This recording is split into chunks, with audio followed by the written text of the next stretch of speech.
উত্তরবঙ্গের বগুড়া থেকে।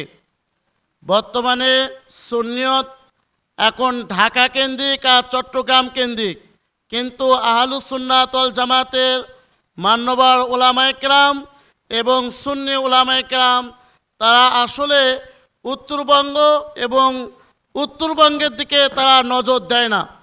আপনারা জানেন এই উত্তরবঙ্গে বর্তমানে জামাতি এবং কওমি সম্প্রদায় যেভাবে মাথাচাড়া দিয়ে উঠেছে, মিলাদুন্নবী তো দূরের কথা, আমরা মিলাদ পর্যন্ত করতে পারি না। এখান থেকে আমি বলতে চাই, আপনারা সুন্নিয়তের স্বার্থে উত্তরবঙ্গের দিকে নজর দেন।